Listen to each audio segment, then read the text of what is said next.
I'm Anthony from Learning to Play the Guitar. In this video I'm going to show you how to play the Cold Chisel song Forever Now.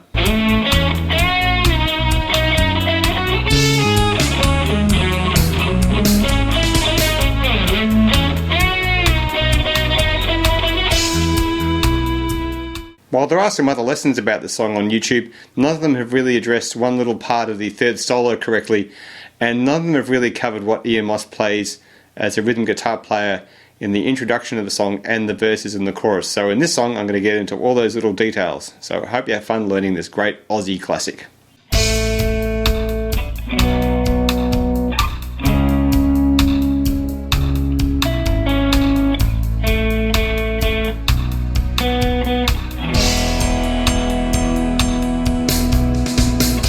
The first three chords in the song are A major, B major, and C sharp minor. He doesn't just play the chords straight out like that. So there's keys in this song as well, filling out a lot of the chord shapes. A lot of the chord related material in between the solos is fairly minimal, but there's some little great ideas and tricks you can get out of just working out what Ian Moss plays here. So the very start, he plays just a single A note where the A chord is. Then he has the B bar chord. Then we have the C sharp minor, but he's just playing the power chord of that. And then he's got a little two-note arpeggio based off that chord going backwards. The next round is A major, B major, E major, and we're going to just hit three A notes, 1, 2, 3, 4, two B notes on the offbeat, and then just an E chord. It's a very simple minimalist intro there before the first main solo kicks in.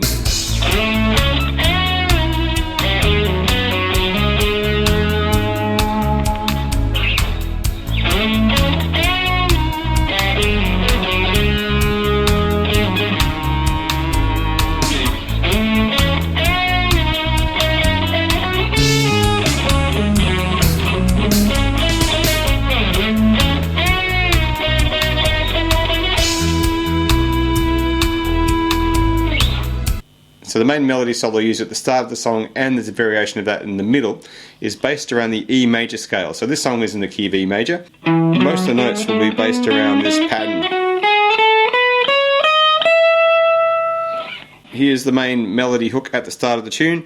So I've got a 7 on the D string, which I will slide into, my second finger, first finger on the 6 on the G string. Now I'm going to bend fret 8, it's a 1.5 bend, so I'm bending all the way up to an F sharp in pitch, which is quite high, down with a bit of vibrato on that note. And then there's a little glitchy open G, which he does play. Then we've got a half bend on the 6, pulling up to the 4 on that D string, 4 down the bottom, down the bottom there to the G string underneath, sorry, back to the 4 on the D, 4, 6 hammer, and 6 on the end. I'll do that again.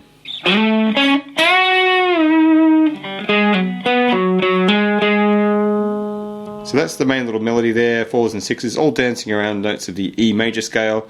Second time we'll play it, it will be almost the same, except the end is slightly different. So the 7, 6, 8 with the bend again. Little glitchy G there, and then bendy 6, 4 pull off 4, little quick hammer to the 6 on the D string again. Then it's 1, 2, 3, 4. So the 6, 4, 6, 6 standing on the D sharp note there, which is quite a nice interesting jazz note. There's a 9th on top of the C sharp minor chord for the nerdy theory people at home. Third version, same. Start, but then shifted my hand over with the 8, 8, 9, 11s, moving up the scale. The A, 10 back to the 9, little pull off there. Now triplet time. 11s, 11, 11, 9, 12, 9, 11, 11, hop, 9. Then I'll move over 8, 9, 8, little hammer on pull off thing there. 11, probably third finger slide down. Last one.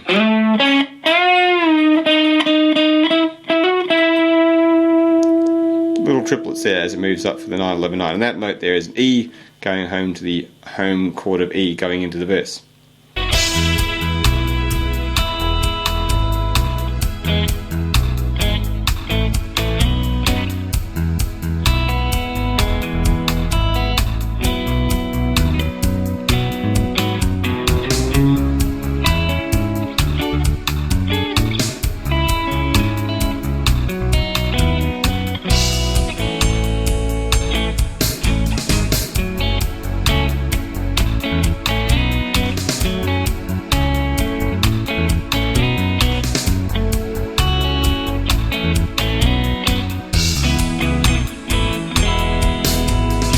So in the verse, again, simple little ideas based around the chords that are played in the song. The first chord we're going to come across is an E major chord, but all he does is actually just hit an E string. Down the bottom, just an open E for a bar. Then we have bits of E. You can do the whole chord shape if you like, but we're just going to strum the D, G, B strings. I mean, the rhythm of this is very minimal, sort of almost reggae-ish in some senses what he's doing here throughout, because that's sort of the groove of the tune. 3, 4, 1 and 2, 3, 4. Just a little muted 3-string version of E there. So then after the E, we have a little 1-finger version of A on the 222, and a same thing but a 444 for a B on the D, G, B strings. And so what we have here rhythmically after that E chord was 3, 4, 1, A. Little slide there. I'll do it again. Then we go back to E, and we have some little arpeggios here, just letting the strings ring out after a 2-beat gap. So that's pretty easy. And then we go to a B sus4 with my little finger on fret 5 down the bottom. And that chord will ring out for 2 beats. We have another beat rest. And it sounds to me here like he's tapping harmonics on fret 16 just lightly. So a little finger will come off. And I'll do a little light tap there, a little bit like Van Halen would do something like that. So then after that little tap, we have a B sus4 again. Little finger off to a regular B. So that little sequence there around the B. 3, 4.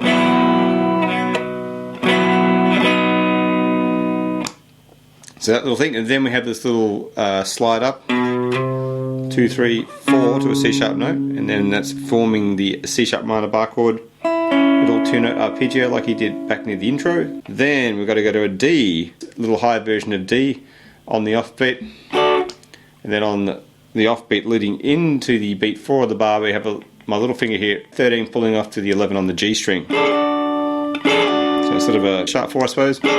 Sort of thing. So we've got this 3, 4, 1 thing happening. Jumps now to C sharp minor, and we're going to just play a little triplet arpeggios, missing the first beat. 3, 4, 1. That sort of thing. Next thing is the B, but now I'm just going to have my 1-finger barring on the double 4s, skipping a string. That little sus thing again, but just 2 strings of it. And I'll just do a pull off there. So I'll do it again. Then we've got the B sus4 again, but just basically the same shape. Down to the A, and then a little bit more A on the offbeat. An A. I'll just do a G sharp power chord, but you could do the bar chord if you like there, but it sounds like a power chord to me. So that's 3, 4, 1. Going into the pre-chorus, F sharp minor related. So I'm just going to have fret 4 here on the D string, fret 2 on the G and the B strings, and we've got this little rhythm, 1 and 2, 3, 4, and the 4 is a dead. Then we're going to go back to sliding our 1-finger A to B thing again, a little bit more rhythmic here with the dead strum at the start of it. So now we have these 2 bars together, the F sharp minor, the A and the B. That sort of rhythm. Second one is similar, just a little variation. 1 and 2, 3, 4, ringing out, going back on the B, G strings, A's again. Then same again, but again just a variation. 3, 4, 1, and then we finally get into the chorus with a E power chord with a triplet bass thing.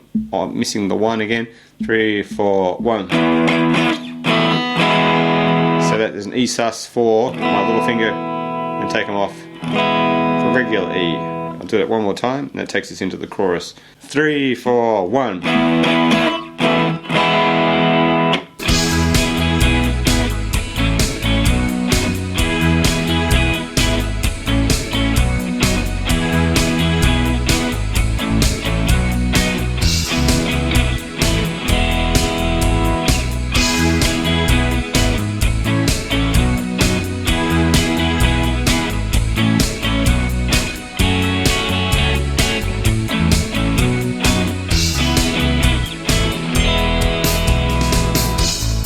So the chorus is fairly simple here, which is based around the E bar chord here, A bar chord, and a B bar chord. Will also be an F sharp minor chord towards the end, half bar, so the fret 4, 222 on the bottom three strings down there.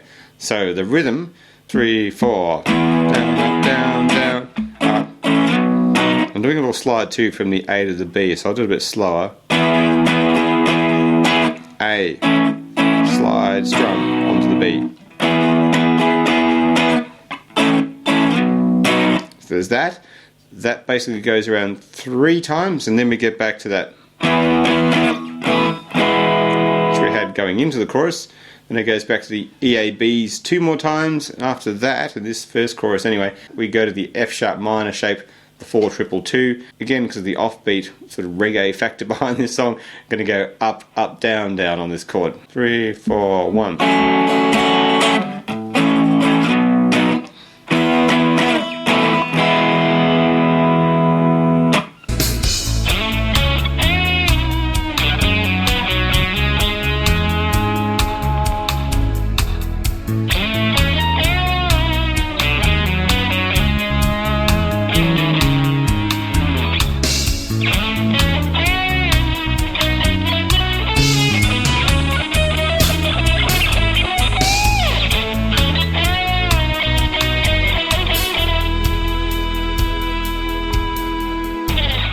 The middle guitar solo is based around the same melody used in the intro, but there's a few extra little fancy variations, especially towards the end of it. So let's run through that. So now 7, 6, 8 bends again, same melody, and then so basically the same as the start one there. Then the second one again is very similar. Big bend, little open D glitch there,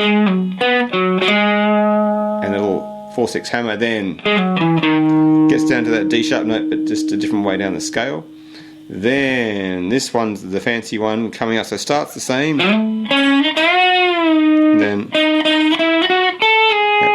10-8, or sorry 10-9, which is the A G sharp thing. But now we're going to do this little fancy octave run going up the scale. The way I play it, and the way I presume he plays it too, is to do a bit of hybrid picking. So I'm going to pick the bottom note, the 9 with my guitar pick, and the 12 on the B string with my middle finger. So I've got this 9, 12, 11, 14, 13, 16, 14, 17 thing going. Creeping up the neck like that with my pick and my finger underneath, plucking the B string. So then, once we do that little maneuver, we are now going to hit more octaves, but this as a group. So I'm going to use the guitar pick, mute the G string and the E string by leaning over slightly. So we have that 13, 16, which is a D sharp, up 1 fret, E, up another fret, in triplets again, lots of triplets in this, 16, 19, back to the 14, 17, 19, and then bending, top of the mountain sort of thing there, and then back to the normal melody as from the intro.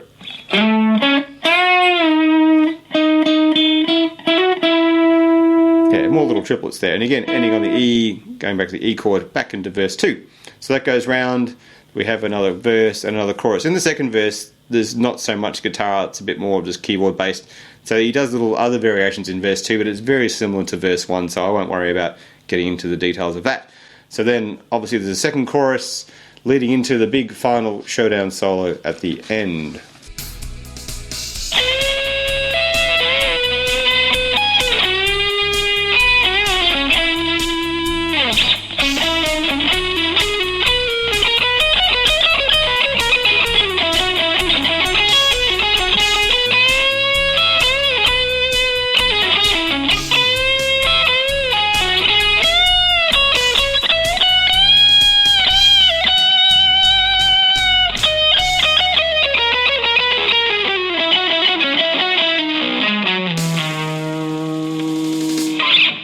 So here we are at the big final shreddy end solo that he plays in Forever Now. So the very first thing is these sort of big blues bends, country bends, however you want to label them, starting all the way up on fret 16 and 17, and there's a reason why we're going to play this up here versus here, which I'll show you in a second, which I think no one else has done on YouTube yet, so this will be the first time where it's done correctly. So 16 bend, 17, up and down that 16 again, and then the reason why we're up here is 16, that note, 16 on the E string, back to the 16, and then we quickly jump to the 11. I'm using my second finger with that lick there. So you could use the third finger there and the little finger, 2, that's quite valid. I did like a little quick hop from my second to my third. So that's the big reason why I have 16, 17, 16 to get that bottom note versus 12. Because then you have that awkward jump to that 16. So thus it should be up here. That little first bit. So that's all sort of country, blues, rocky sort of licks, nothing too crazy there. So then the next section for the next 4 bars, I'll say, gets into sort of complicated jazz territory a little bit. So while the song is in E major, and previously I mentioned it's just based around that melody around the E major scale, what happens now is he replaces this A note on fret 10 with a bunch of A sharps, which is a sharpened fourth if we're saying we're in the key of E. So this could be relabeled as a thing called E Lydian, which is the E major scale with an A sharp. Which has that sort of exotic sound to it. But it could also be labeled as B major, because that's essentially the notes of B major. But in this case, the notes of E Lydian are the same notes of B major, but starting on E. So if we're being really correct saying the song is in the key of E, we should probably really call it E Lydian. Here we go through the shreddy bit of the solo. We'll talk about some of the rhythms as we come across. So the first bit's fairly straightforward. I'm going to play through bar 1, which is all this eighth notes, little slides and stuff. Into the second bar. There he lands on an A sharp, which is the cool note there. So all eighth notes, all straightforward, a couple of pull-offs, little slide. Then we get into fiddly territory, mainly because of the rhythm, and he increases and varies the rhythm up and down between a bunch of triplets and a bunch of 16th notes, and that's basically all it is. There's no 7s or 5s here, it's just triplets and 16ths mixed and matched really quickly, and I did check this when I slowed it down with my transcribe program to work out what the rhythms really were. So now we're into the shreddy triplet group of 13, 11, 12, next triplet, 11, 14, 12, then we got 16ths, 11, 12, 14, 11. In that section, we'll keep going through this whole fast bit maybe. So next bar, more triplets, so you sort of speed up and then you have to slow down slightly. 12, 14, 11, another triplet, 12, 13, 11. We have 16ths. And then we got 2 8s, 11, 9. And then we have the 16ths again. From 11, 11, 9, 11. Triplet time. 9, 9, 12. More triplets. 11, 9. Blues bend there, and then 9, 9 on the ends. 8th notes, or maybe a dotted 8th and a 16th. So that bit is all going to sound like this.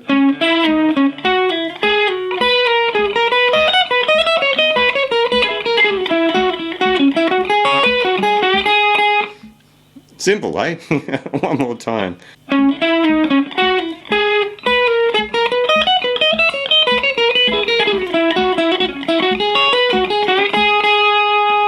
So it sounds pretty crazy even when it's slowed down at that pace. So after that though, it does get much easier. The next 4 bars is more going back to sort of country or blues sort of licks. For me it's more E major pentatonic-y sort of bass stuff, so it's a bit more straight ahead rock guitar. So I've got the 12, 12 under, and then we're going to pull off, hit that 12 again. Now it's the second bar, another little quick lick, but it's just pentatonic-y. Then next one, so here we've got the E9, commending the 12 underneath, backwards and forwards, 9s and 12s, 11, 9, 12, 9, 12, and then we sort of have a bit more of a breather coming up, 9, 12, 14, big 14 bend there, and then we've got a up and down to the 14 there, and so then the final piece is where the band drops out and it's just like a little solo rundown. Running now, we're going to go back to that E Lydian scale stuff. We had that 11 on the A sharp there on the B string is going to reappear in this section. But this is all 16th with one little triplet bit in the middle, but he does slow down on the very sort of last 5 or 6 notes.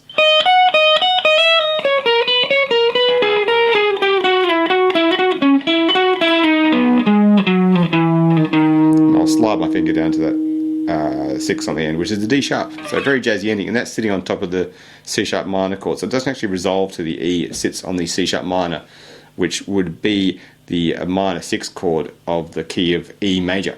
So one more time, really slow this bit.